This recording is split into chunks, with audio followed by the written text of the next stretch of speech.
Mi nombre es Lucía Alvarado Arnés y les voy a hablar un poco sobre la enfermedad de Chagas. Quiero agradecer mucho al programa Nacional de Telesalud y al programa de Chagas también por permitirme ser parte de este curso tan importante.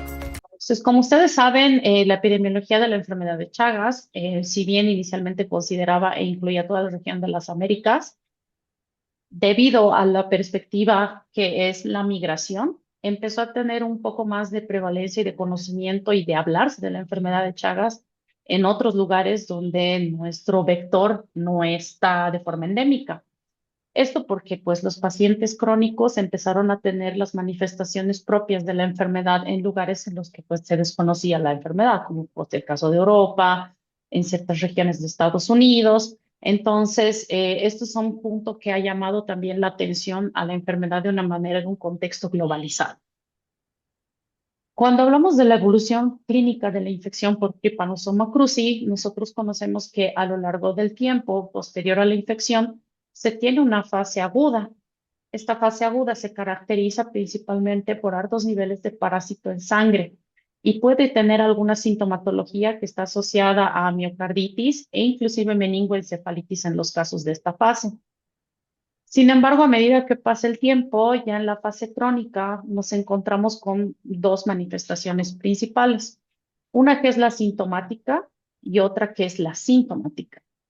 En el caso de la sintomática, se consideraba que aproximadamente entre 50 y 70% de los pacientes podían mantener con esta forma, que es una forma indeterminada, donde no se tiene una sintomatología clínica muy evidente. No queriendo decir que esta sea completamente fija, puesto que pacientes que están dentro de la forma indeterminada podían progresar a la fase sintomática. La fase sintomática comprometía la afectación principalmente ya sea en la región cardíaca, a nivel digestivo o inclusive en una forma que se conoce como la forma mixta donde afecta a ambos. Los porcentajes generalmente indicaban que se tenía una mayor afectación a nivel cardíaco. Sin embargo, estos pueden variar en función de cada una de las regiones donde se tienen las evaluaciones propias de cada una de estas fases. A nivel inmunológico, cuando queremos entender qué es lo que nuestro cuerpo y nuestras células están haciendo para responder a la infección por Trypanosoma cruzi, se tienen descritas algunas moléculas intermediarias que son responsables por participar de toda esta respuesta inmunológica. Y entre unas de ellas podemos mencionar a citocinas y subpoblaciones celulares que se ve que pueden tener una participación en las diferentes fases. En el caso de la fase crónica, las células más importantes a las que podemos mencionar que se tienen participación son las células asesinas por naturaleza o células NK y los linfocitos de CD4 y CD8. Sin embargo, también tenemos la participación de macrófagos. Algo que nos interesa a nosotros ver, por ejemplo, es cómo estos semáforos proteicos del sistema inmunológico o citocinas también están participando, señalizando en todas estas diferentes vías. Entonces, en el caso de una forma indeterminada, donde no llegamos a tener una afectación en diferentes regiones, se indicaba que una interleucina antiinflamatoria, como la interleucina 10, sería responsable por estar presente en una concentración elevada y por ende mantener a la respuesta inmunológica de manera controlada. Por ende, no tendríamos una afección a nivel inflamatorio.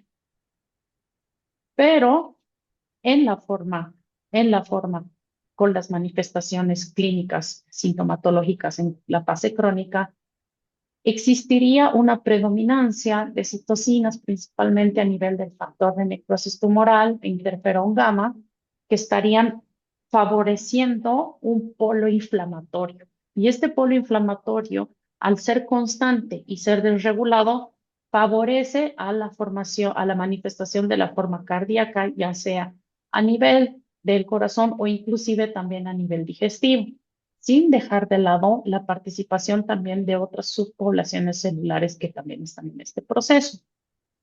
De esta forma, la respuesta inmune de nuestro hospeder humano empieza a tener un papel importante dentro de cuál de estos equilibrios podrían estar influenciando para llevar al desbalance inmunológico que puede favorecer a una u otra forma dentro de la enfermedad.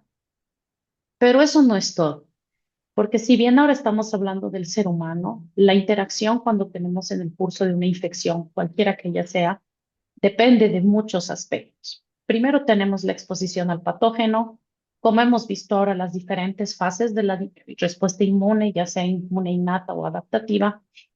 Esto nos permite sí determinar los fenotipos que llamamos clínicos o otros que pueden ser más asociados a la biología propia de la enfermedad, pero también tenemos nuestros factores.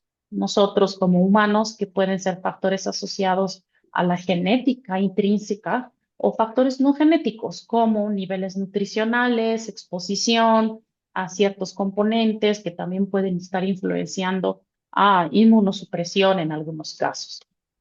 Y también tenemos dentro de lo que es el polo del medio ambiente lo de patógeno. No podemos dejar de lado al patógeno como tal y otros factores no asociados al patógeno que pueden estar incluyendo en este caso la presencia del vector, ¿no? De los triatominos. Justamente como les mencionaba, y lo vamos a ver también con un poco más de detalle el día lunes, a nivel del vector, tenemos una gran variabilidad. Esto solamente es un esquema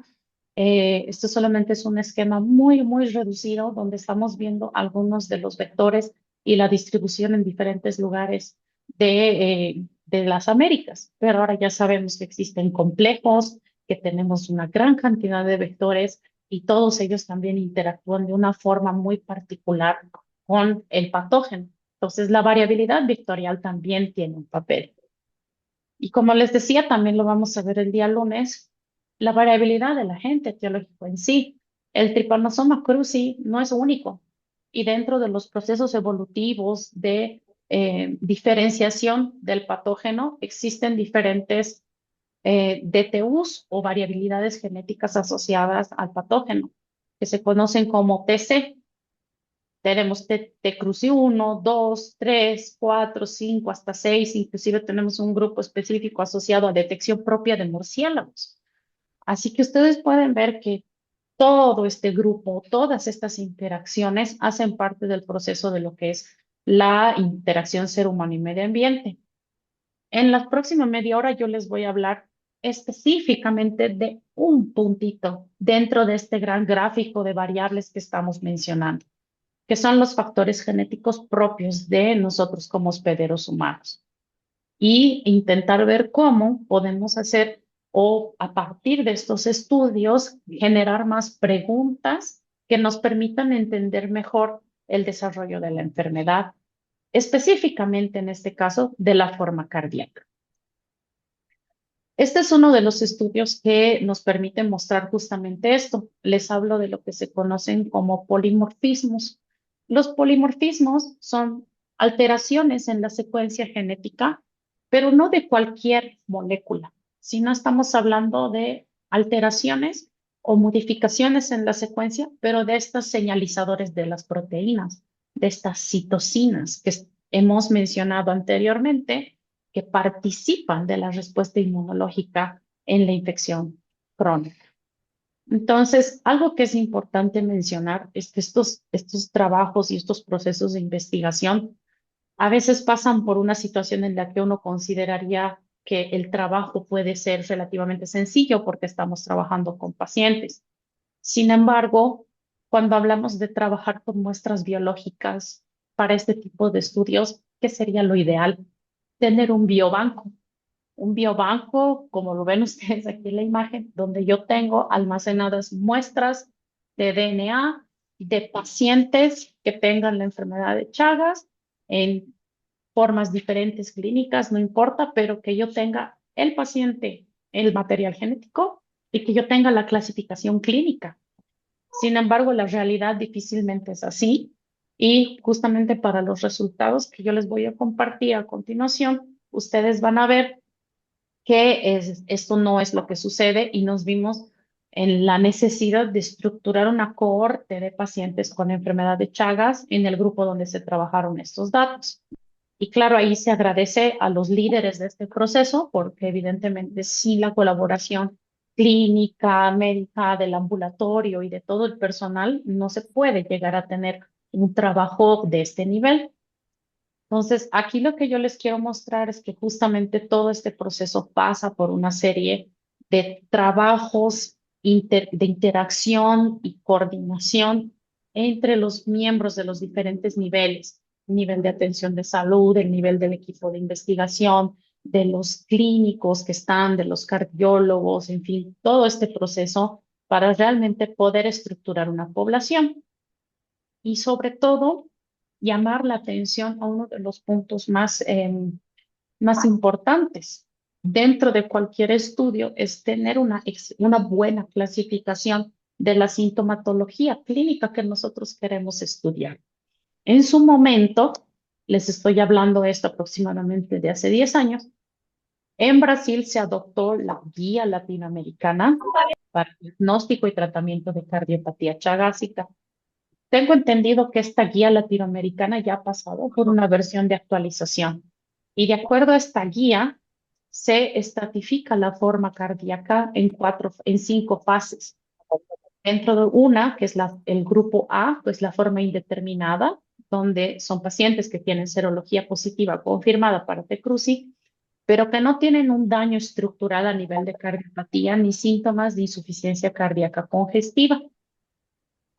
En la disfunción B1, que ya se puede observar un nivel de disfunción ventricular, son pacientes que ya pueden tener alteraciones a nivel del electrocardiograma o ecocardiograma, pero que la función ventricular global todavía esté conservada.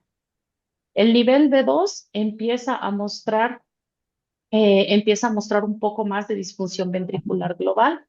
Y el nivel C, que es la forma ya que estamos viendo una disfunción más grave, incluye los criterios de la Asociación de Nueva York asociada a cardiología, que es 1, 2 o 3, inclusive nivel 4 dentro de la disfunción ventricular. Y la forma clínica D ya está hablando de pacientes con insuficiencia cardíaca que tienen síntomas realmente refractarios y que no están respondiendo al tratamiento. Entonces, para fines de este análisis, para ver qué diferencias se tienen entre las diferentes formas clínicas, se trabajó predominantemente con pacientes clasificados dentro de lo que es la forma indeterminada, cardiopatía o disfunción ventricular, sin disfunción ventricular, nivel B1 y nivel C, que es lo que ustedes van a ver.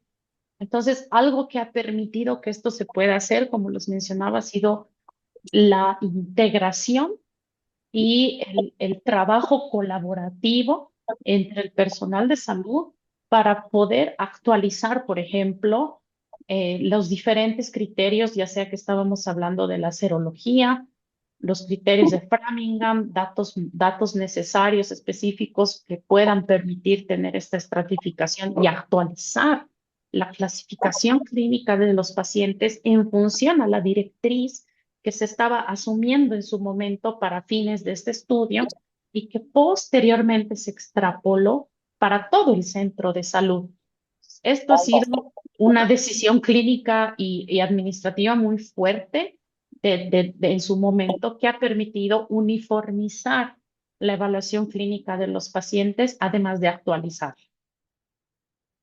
Aquí yo quiero resaltar la participación de las dos cardiólogas, la profesora Gloria Melo y la profesora Victoria, quienes han sido responsables de hacer toda esta revisión clínica de los pacientes que han hecho la actualización de la clasificación de acuerdo a los diferentes criterios. Entonces, esta ficha incluye todo, ¿no? Los datos de electrocardiograma, rayos X si se tiene, ecocardiograma, Holter, qué tipo de medicamento también la persona estaba utilizando. Entonces, de esa forma, la historia clínica pasó a ser mucho más sistemática, digamos así. Entonces, se incluían diferentes puntos para finalizar en la clasificación de la directriz específica de la cardiopatía.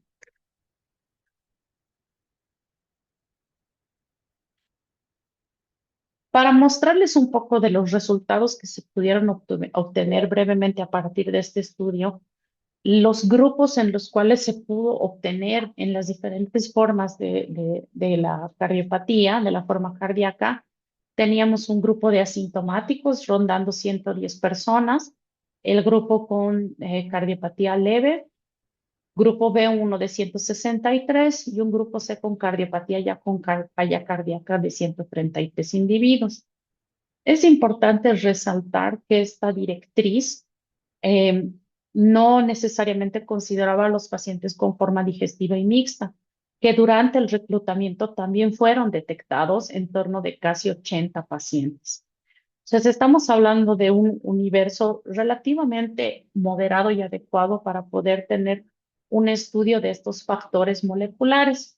Vean ustedes que dentro de los principales criterios que nosotros podemos ver la diferencia era la predominancia de mujeres del género femenino, que esto está asociado principalmente a un dato en la región donde se realizó este trabajo, de que existe una mayor concientización y son las mujeres las que acaban yendo a las consultas clínicas a ser atendidas y hacer el seguimiento versus los pacientes del género masculino.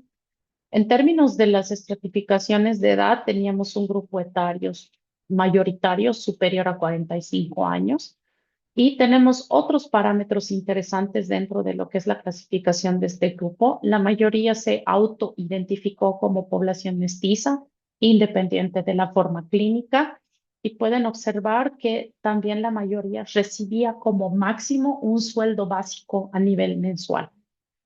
El grado educativo de los pacientes comprendía un grado educativo de máximo 4 años de escolaridad y la región principal en los que se encontraban estos pacientes variaba desde las regiones más alejadas o rurales dentro de donde estábamos haciendo el estudio a también a la región metropolitana.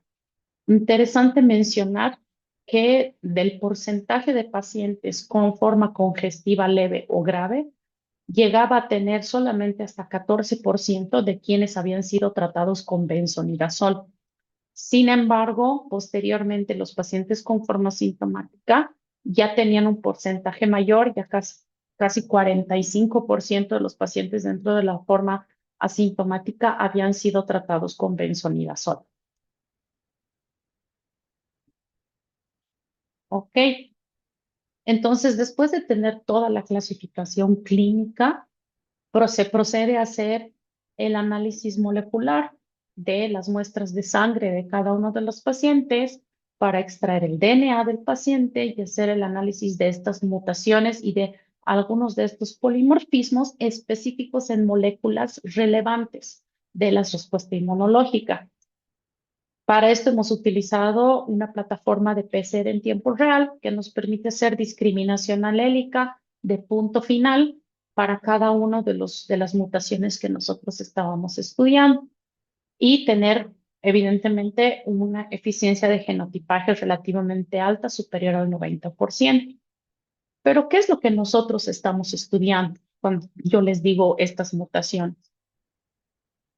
Solamente para recordar lo que nosotros estamos viendo, se conocen como polimorfismos de base. Entonces, esta es la secuencia de DNA y es la responsable, como ustedes saben, de traducir y pasar la información para que pueda generar moléculas más complejas. Lo que sucede es que yo puedo tener por diferentes mecanismos asociados a procesos moleculares, puedo tener una modificación en una de las bases. Aquí yo tengo una citosina, que es una de las bases moleculares, y posteriormente voy a tener una modificación para timina.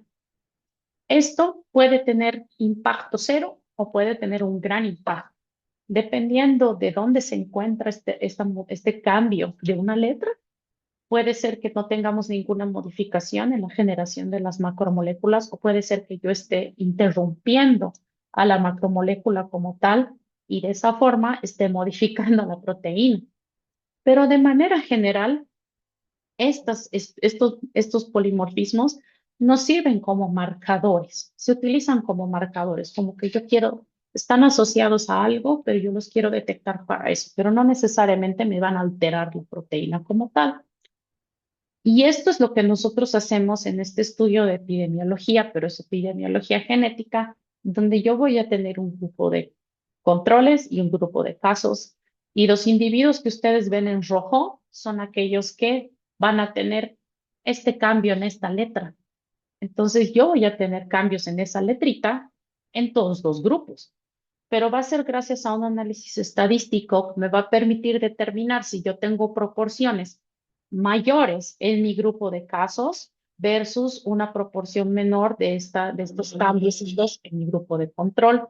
Y de esa forma yo voy a poder generar estadísticos como la razón de chance o el odds ratio para decir que la presencia de este cambio es suficiente como para estar asociada con un riesgo a un fenotipo determinado.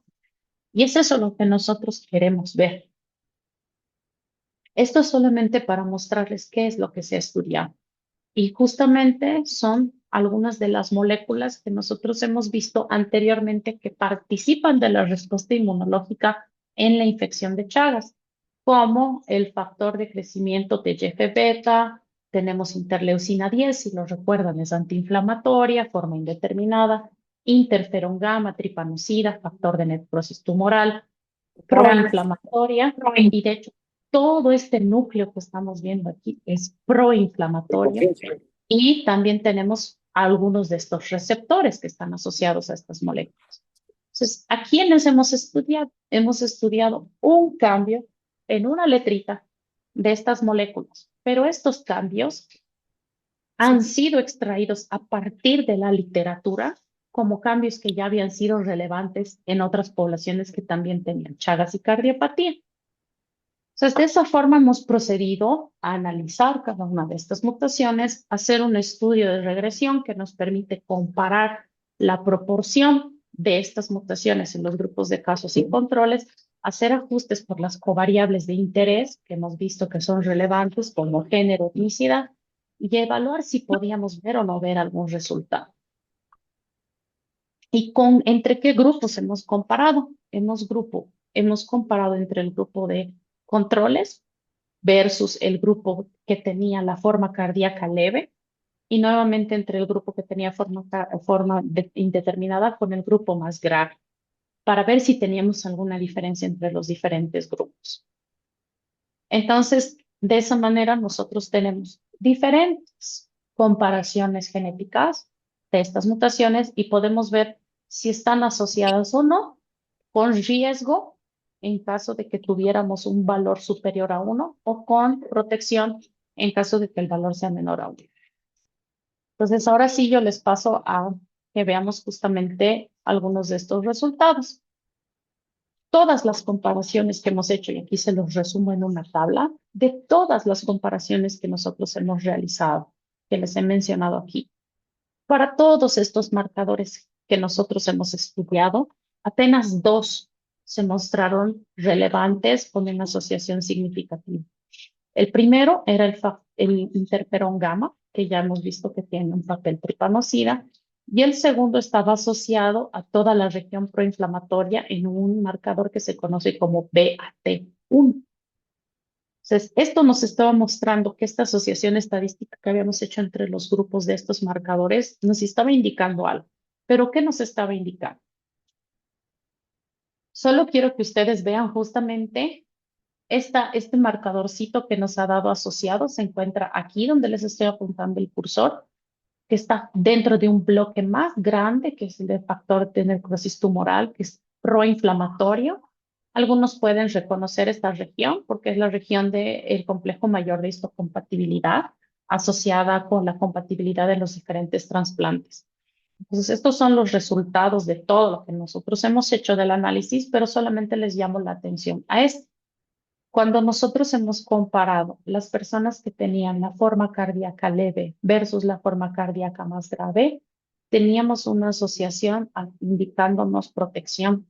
Entonces, esto quiere decir, en una traducción, ¿a qué significa esto biológicamente? Que el marcador de esta molécula, el marcador genético que está ubicado en esta molécula, nos está indicando que está más presente en los controles o en este caso en las personas que tenían una forma cardíaca más leve. Eso nos quiere decir automáticamente que es más importante para las personas que tienen una forma cardíaca más leve. No necesariamente, pero sí nos está llamando la atención y nos dice, bueno, ¿saben qué? Aquí hay algo que merece la pena ser estudiado, ¿sí?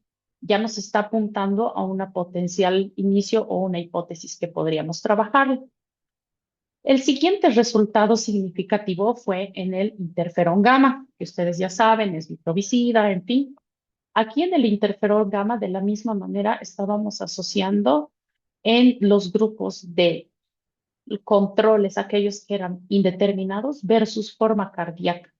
Entonces, son bien observamos una asociación significativa. Y pues el interferón tiene este papel que ya se ha visto en diferentes ocasiones asociados a la infección de varios tipos de patógenos, pero también en la enfermedad de Chagas.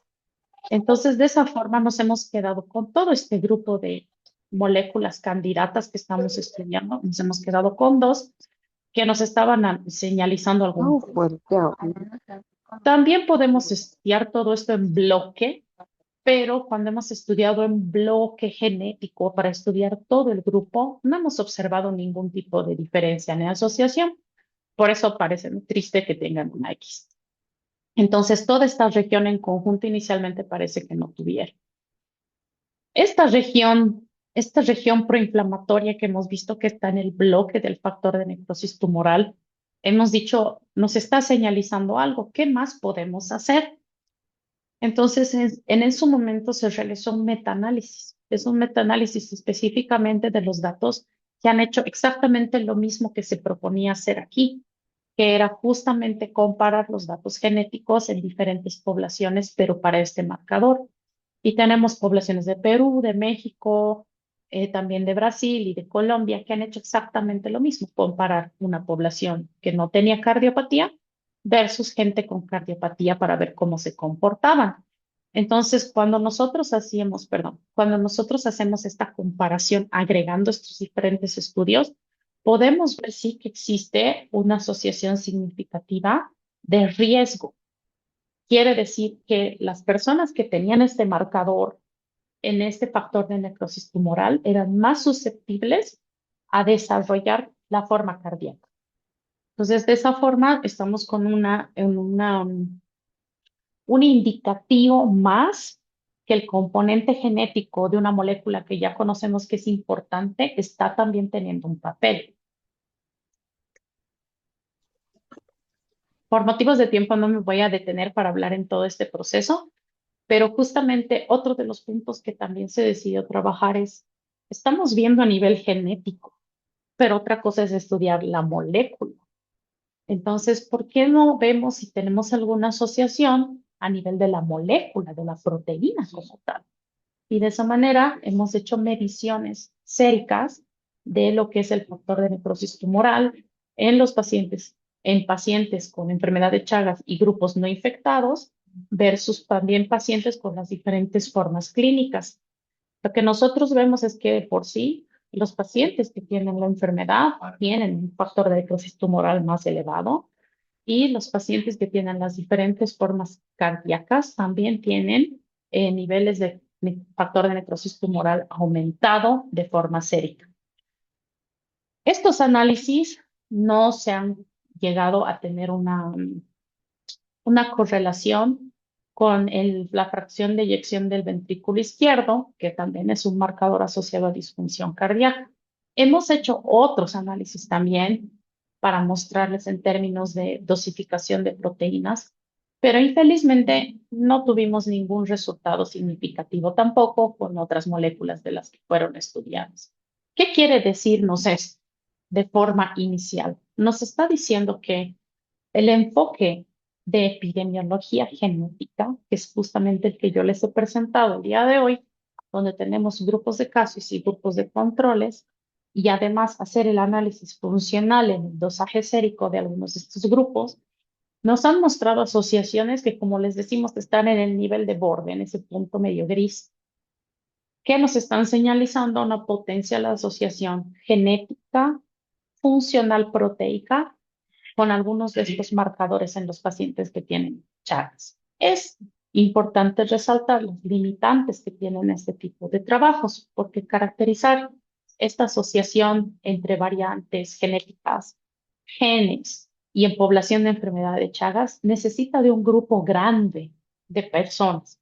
Y como ustedes han podido ver, los diferentes niveles de la forma cardíaca, teníamos entre 150 individuos como máximo en cada grupo.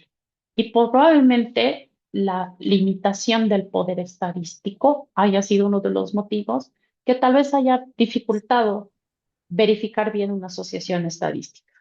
Y lo que habíamos hablado desde un inicio, volvemos nuevamente a cerrar el ciclo. Es un muy complejo estudiar las interacciones que se tienen de parásito, agente etiológico, vector, hospedero, como para poder decir solo una de estas variables es importante, pero eso solamente nos está llevando al camino futuro de que tenemos que continuar explorando estas relaciones para poder caracterizarlas de mejor manera.